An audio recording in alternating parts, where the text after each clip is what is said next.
QR கோடு மூலம் புகார்கள் பதிவு. பல்லாவரம் எம்எல்ஏ காமாட்சி தகவல். வணக்கம். பல்லாவரம் சட்டமன்ற உறுப்பினர் காமாட்சி ஜெயகிருஷ்ணன் பேசுறேன். நாங்க தொகுதி டெவலப்மெண்ட்டுக்காக மக்கள் குறை தீர்த்து எல்லாரும் நேர்ல கொடுக்கணும் அப்படின்றவங்க இல்லாம வேலைக்கு போறவங்களுக்கு எல்லாம் ஈஸியா இருக்கிறதுக்காக ஒரு ஸ்கேனர் லான்ச் பண்ணியிருக்கோம். பாத்துக்கோங்க. இதன் மூலியமா இது லான்ச் பண்ணி 2-3 நாள் தான் ஆகுது. அதுக்குள்ள எங்களுக்கு ஒரு 200 கிரீவன்சஸ் வந்திருக்கு. அதை ஓபன் பண்ணீங்கன்னா கிரீவன்ஸ் ஃபார்ம் வரும். இதன் மூலியமா மக்கள் குறைகளை சொல்லலாம். இதுல வந்திருக்க குறைகள் பாத்தீங்கன்னா 1 வாரம் 15 நாட்களுக்குள்ள நாங்க சரி பண்ணிடுவோம். மேஜரா இருக்கக்கூடிய இஷ்யூஸ் ரோடு, கழிவுநீர் கால்வாய், அந்த மாதிரி நிறைய வந்திருக்கு. ரோட்ஸுக்கெல்லாம் கொஞ்சம் நாட்கள் ஆகும் சரி பண்றதுக்கு. இது மட்டும் இல்லாம அதை பிரிச்சுட்டு அதுல பண்ணுவோம். இந்த மாதிரி குப்பைகளா இருக்குது, இந்த மாதிரி கால்வாய். நேற்று ஒரு கிரீன் பெட்டிஷன் வந்தது. நான் இங்க உட்கார்ந்தப்ப பொழிச்சலூர் கிராமத்துல இந்த மாதிரி இருக்கு அப்படின்னு சொன்னாங்க. இதற்கான தீர்வு இப்ப அங்க போயிட்டு இருக்கு. கிளீன் பண்ணி அந்த எந்தெந்த இடத்துல கார்பேஜ் பின் இல்லையோ அந்த இடத்துல கார்பேஜ் பின் வச்சு, அப்படி இல்லைன்னா அந்த வண்டி வச்சு அது எடுக்கிறதுக்கான சரியான திட்டங்களை நாங்க பண்ணியிருக்கோம். இது மட்டும் இல்லாம நீங்க சொன்ன மாதிரி நீங்க கேட்டீங்க ரோட்ஸ் எப்படி பண்ண போறீங்க அப்படின்னு சொல்லிட்டு. இப்பதான் ஆட்சி அமைஞ்சிருக்கு, உங்க எல்லாருக்கும் தெரியும். ரோட்ஸ் எங்கெங்க சரிவர இல்லையோ அதெல்லாம் ஆய்வு எடுத்து எங்களுக்கான அந்தந்த மினிஸ்ட்ரி டிபார்ட்மெண்ட்ல கொண்டு போய் கொடுக்கறதுக்கான லெட்டர்ஸ் வேலைகள்லாம் பண்ணிட்டு இருக்கோம். ஆய்வு எடுத்து பண்ணிட்டு இருக்கோம். கூடிய சீக்கிரம் எங்களோட மெயினா எங்களோட டார்கெட் பாத்தீங்கன்னா கார்பேஜ் எடுத்துடணும், கிளியர் பண்ணிடணும். இன்னும் 6 மாசத்துக்குள்ள மான்சூன் வரத்துக்குள்ள மழை நீர் வடிகால் சிஸ்டம் எல்லா இடத்துலயும் செயல்படுத்திடணும். மழை நீர் தேக்கம் என்ற பிரச்சனை இல்லாம இருக்கணும் இந்த இடத்துல அப்படின்றதான் என்னோட மெயின் போக்கஸா இருக்கு. அதை தான் நாங்க அதை நோக்கி பயணம் பண்ணிட்டு இருக்கோம்.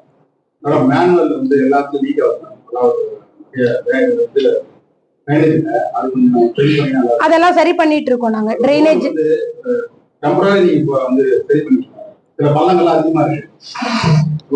அதெல்லாம் நாங்க பண்ணிட்டு, இது டெம்பரவரியா இல்ல, நம்ம பண்றதே கிளியரா பண்ணிடலாம் அப்படின்ற ஒரு விஷயம் இருக்கும். நான் அதை பாக்குறேன் சார், ஆய்வு பண்றேன்.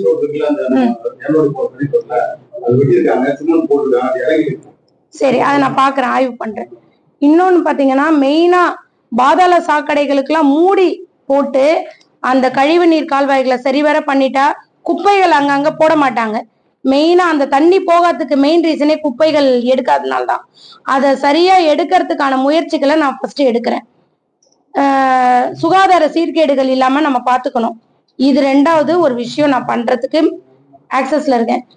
அனகாபுத்தூர் அம்மா உணவகத்துக்கு பக்கத்துல ஒரு பஸ் ஸ்டாண்ட் இருந்தது. அந்த பஸ் ஸ்டாண்ட்ல நேற்று உணவகத்துக்கு விசிட் போயிருந்தேன்.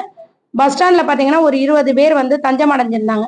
ஏன் இங்க இருக்காங்க, வீடுகள் இல்லையா அப்படின்னு கேட்கும்போது, வீடுகள் இருக்கு, இருந்தாலும் நாங்க இங்கதான் இருக்கோம் அப்படின்னு சொன்னாங்க. அந்த மாதிரி இருக்கக்கூடாது, இந்த மாதிரி நிறைய மிஸ்யூஸ் நடக்குது அப்படின்னு சொல்லிட்டு நடக்கக்கூடாது அப்படின்னு சொல்லி நேற்று சங்கர் நகர் போலீஸ் ஸ்டேஷனுக்கு இன்ஃபார்ம் பண்ண. திருவள்ளூர் இன்ஸ்பெக்டர் அவங்களெல்லாம் அனுப்பிச்சிட்டு இப்ப அந்த இடத்த கிளீன் பண்ற ப்ராசஸும் பண்ணிட்டு இருக்காங்க. இந்த மாதிரி ஆய்வுகள் செஞ்சுட்டு எங்களோட குறைகளை, மக்கள் சொல்ற குறைகளை நாங்க சரிவர ஆய்வு பண்ணி உடனே தீர்த்துட்டு இருக்கோம்.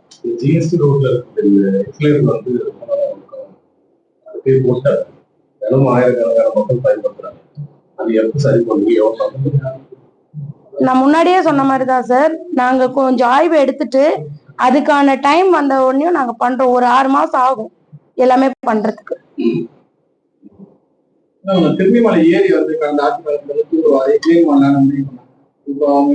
அதுக்கான கோரிக்கையும் எங்களுக்கு வந்திருக்கு. இல்ல, நான் நேற்று நைட்டு தான் எனக்கு இந்த வந்திருக்கு. அதை நான் நாளைக்கு இல்ல இன்னைக்கு விசிட் பண்ணிட்டு, இந்த விஷயம் தானே இது வந்திருக்கு, இதுக்கான திட்டங்கள் சரியா ஆயிடுச்சுன்னு சொன்னாங்க. அதை பண்றதுக்கான ப்ராசஸ நான் ரெடி பண்றேன்.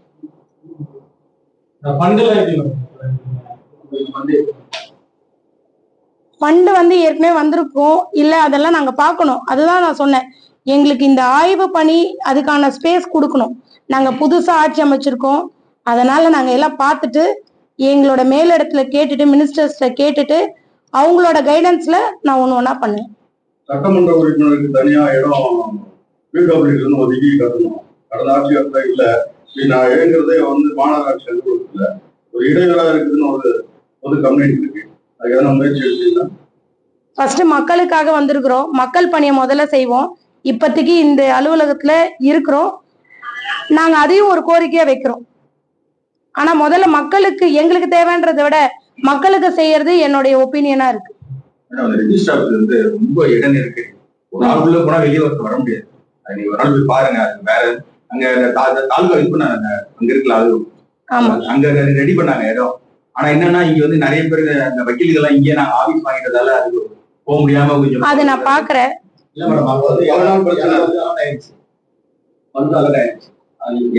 சரி, நான் ஃபண்ட் அதுதான் நான் இன்னைக்கு கேட்டிருக்கிறேன். எதுக்கு ஃபண்ட் அலாட் ஆயிருக்கு, என்னெல்லாம் உட்கார வைக்கணும் பாருங்க. உட்காரவே கூட இடம் இல்ல, நிக்கவே ஒருத்தர் போனா ஒருத்தர் வர முடியாது. நான் பாக்குறேன். அது நான் இல்லன்னா பரவாயில்ல, இடம் இருக்குது, நிறைய இருக்கு. ஆனா அது மாற்றத்தை செயல்பட முடியும் இல்ல. அதெல்லாம் நான் பார்த்துட்டு அந்த என்னென்ன ஃபண்ட் இருக்கு அப்படின்னு சொல்லிட்டு கமிஷனரு அந்தந்த மினிஸ்ட்ரிக்கு நம்ம இன்ஃபார்ம் பண்ணி நம்ம கட்டுறதுக்கான முயற்சிகளை பண்ணுவோம். நான் பண்ணிடுறேன் சார். அதே மாதிரி ஸ்கூல்ஸ்ல இருந்து சொன்னாங்க, எங்களுக்கு அசினாபுரம் ஸ்கூல்ல இருந்து சொன்னாங்க, எங்களுக்கு ஃபண்ட் அலாட் ஆயிருக்கு, பில்டிங் இல்ல அப்படின்னு சொன்னாங்க. அதுக்கான விஷயமும் நான் பார்த்து பண்ணி தரேன்னு சொல்லிடுறேன். ஸ்கூல் ஆரம்பிக்கிறதுக்கு முன்னாடி நீங்க போனீங்கன்னா சின்ன சின்ன பிரச்சனைகள், அந்த தாலி பிரச்சனை, தண்ணி பிரச்சனை, அதெல்லாம் கூட நான் பண்ணி தரேன். இங்க இருக்கிற பார்க்ஸ் எல்லாமும் நான் விசிட் பண்ணிட்டு அங்க இருக்கிற ரெஸ்ட் ரூம்ஸ் எல்லாம் சரியா இல்ல, அதெல்லாம் யூஸ் பண்ற மாதிரி நான் பண்ணி தரேன்னு சொல்லியிருக்கேன். கண்டிப்பா பண்றேன். அதாவது அடுத்த வாரத்துல இருந்து என்னுடைய முதல் பணி என்னன்னா, ஒரு பகுதிக்கும் காலையில ஒரு பகுதி, சாயந்தரம் ஒரு பகுதி, மதியம், இந்த ஒரு நாளைக்கு 2 பகுதிகளை விசிட் பண்ண அங்க இருக்கிற ஸ்கூல்ஸ், அங்க இருக்கிற முக்கியமான பிரச்சனைகளை மக்களை கேட்டறிஞ்சு அதுக்கான விஷயத்தை எழுதி அதை சரி பண்ணணும் அப்படின்ற மூலியமா எல்லா பகுதியும் என்னால விசிட் பண்ண முடியும், ஈஸியா இருக்கும் அப்படின்றத நான் திட்டம் வகுத்திருக்கேன். புகார்கள் வந்துட்டுதான் இருக்கு, அதிகாரிகள் ஒத்துழைப்பு உங்களுக்கு எப்படி இருக்கு? நல்லா இருக்கு, உடனே பண்றாங்க எல்லா விஷயத்திலயுமே. எம்எல்ஏ நீங்க இருக்கீங்க, மண்டலத்துல பாத்தீங்கன்னா திமுக ஆட்சி, எம்சி எல்லாருமே திமுக ஆட்சியில இருக்காங்க. அந்த லோக்கல்ல உங்களை ஒர்க் பண்ண விடுறாங்களா? அதோட இது வரைக்கும் விட்டுட்டு இருக்காங்க. எங்களுக்கு எந்த ஒரு இடையூறும் இல்ல, மக்கள் எங்களை ஏத்துக்கிட்டாங்க, அதனால எல்லா சப்போர்ட்டும் பண்றாங்க எல்லாருமே. குடிநீர் பிரச்சனை ஆய்வு பண்ணிருக்கேன். நான் பிரச்சாரத்துக்கு போகும்போதே எனக்கு நிறைய இடத்துல சொன்னது குடிநீர் பிரச்சனை. அதுக்கான விஷயமும் நான் இப்ப கேட்டிருக்கிறேன் சார். அது என்னன்னா, ஒரு நாளைக்கு இவ்வளவு தண்ணீர் தேவை அப்படின்றத நம்ம முதல்ல எவ்வளவு தேவைன்றத ஆராய்ந்து எடுத்துட்டு அது தேவையான விஷயத்த நம்ம எப்படி கொடுக்கலாம் அப்படின்றத நம்ம சொல்றோம்.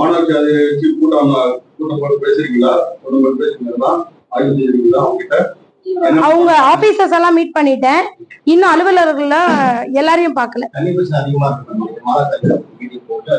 நான் சொல்றேன் சார், மெயினா இருக்கிற ஆபீசர்ஸ் எல்லாம் பார்த்துட்டேன் நான். கொடுங்க. என்னாச்சு? அப்படியே கொடுங்க.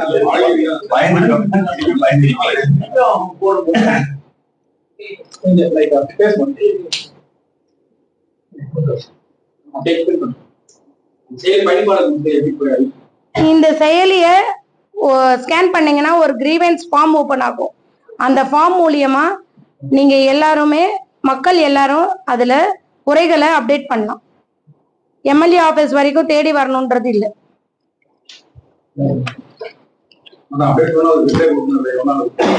நாங்க அதான் சொன்னேனே, ஏற்கனவே சொன்னேனே, ஒரு வாரத்துல குடுக்குறேன் அப்படின்னு சொல்லிட்டு சரி பண்ணியே கொடுத்துருவோம் முடிஞ்ச பிரச்சனைகள்லாம்.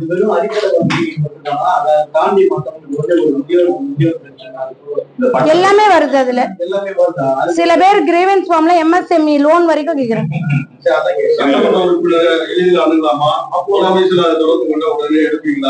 எளிதில் அணுகலாம். நான் இங்க ஆபீஸ்ல மேக்சிமம் நான் இருக்கிற காலையில இருந்து சாயந்தரம் வரைக்கும் இருக்கிறேன். அதிகமா இடத்துல வெளியில அங்க இங்க போறதுனால ஆய்வுக்கு போவோம். இப்ப ஆரம்ப கட்டத்துல நம்ம இங்கே இருக்கிறோம், ஆய்வுக்கு போவோம், செக்ரட்டேரியட் போவோம், மினிஸ்டர்ஸை பார்க்க போவோம். அந்த மாதிரி நேரத்துல அலுவலகம் எப்பவுமே காலையில 8 மணில இருந்து இயங்கிட்டு இருக்கோம். மனுக்கள் வாங்கறதுக்கான விஷயங்களை சொல்லி இருக்கிறேன். அது இல்லாம நான் ஒரு நம்பர் தரேன், அந்த நம்பர் எப்பவுமே என் கூட இருக்கிற பிஎஸ் வந்து எடுப்பாங்க. என்னால நேரடியா எல்லா டைம்லயும் பேச முடியாது, நைட்ல என்கிட்ட இருக்கும். பிஎஸ் பேசுவாங்க 2 பேர். நம்பர் நான் சொல்றேன், 63850888 26. பேர் மேடம்? என்னோட பேர் காமாட்சி.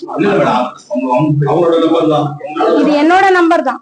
அவங்களோட நம்பர் பிஎஸ் வச்சிருப்பாங்க. ஆமா. அது தெரியும், அது கேக்குது. லைட்ல அவங்க கிட்ட வச்சிருப்பாங்க. நீங்க பள்ளிக்கல்வித்துறை அமைச்சர் அமைச்சர் பதவிக்குன்னு நாங்க கேட்கல. யாராவது பழைய விஷயத்தை எடுத்து போட்டிருப்பாங்க. நான் கல்வித்துறையோட நிறைய சேவைகள் செஞ்சிருக்கேன் 15 வருஷமா. 2013 இருந்து நான் செஞ்சுக்கிட்டு இருக்கேன்.